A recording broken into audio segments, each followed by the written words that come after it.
सारे घर वालों और मोहल्ले वालों को बड़ा अजीब सा लगा था जब राघव ने अपने जन्मदिन पर घोड़े के बच्चे की मांग रख दी और पिता ने उसे पूरा भी कर दिया।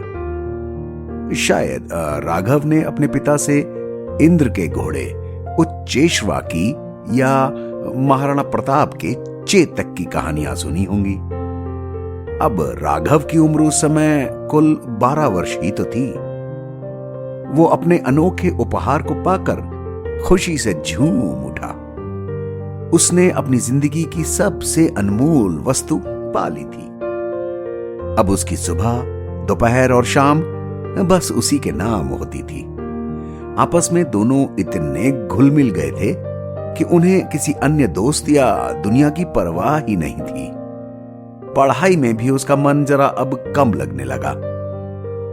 वक्त बीत गया। राघव अब 20 साल का होने को आया था।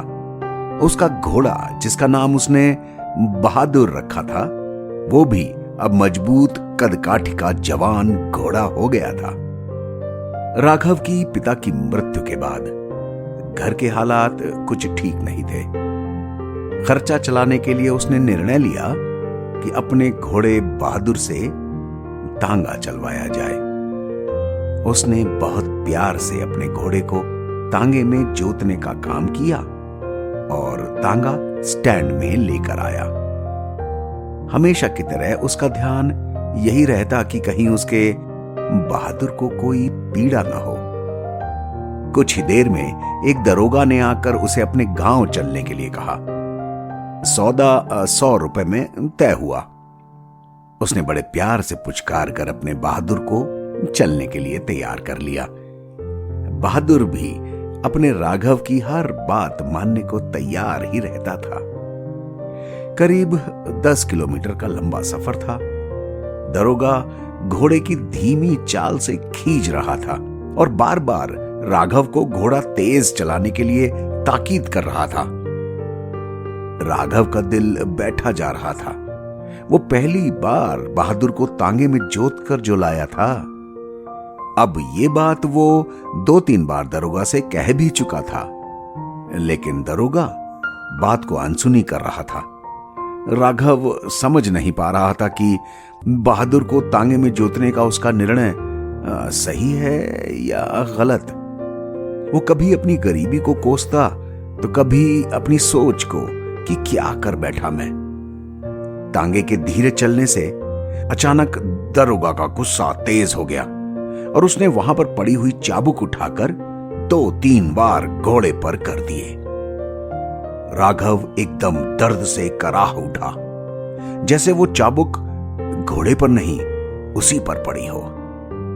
एक बार तो उसे ऐसा लगा कि इसी चाबुक से दरोगा की पिटाई कर डाले, लेकिन किसी तरह वो अपने गुस्से को बस पी गया। सारे रास्ते वो अपने घोड़े बहादुर के बारे में ही सोचता रह गया।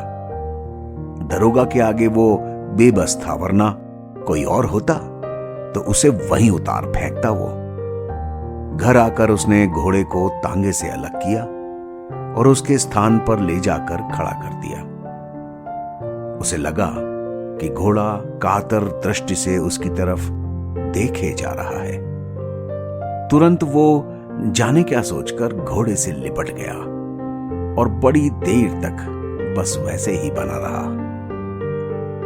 थोड़ी देर बाद उसकी मां ने जब उसे इस हालत में देखा तो उससे रहा नहीं गया। चलकर वो उसके पास आई और सांत्वना के लिए जैसे ही उसने राघव की पीठ पर हाथ फेरा, वो दर्द से चीख पड़ा।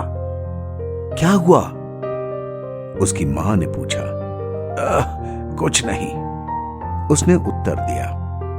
कुछ नहीं कैसे? कहकर उसकी मां ने उसकी पीठ को उघाड़ दिया। वो ये देखकर हैरान रह गई कि उसकी पीठ पर चाबुक मारने के ताजे निशान बने हुए थे और उनमें से खून छलक रहा था।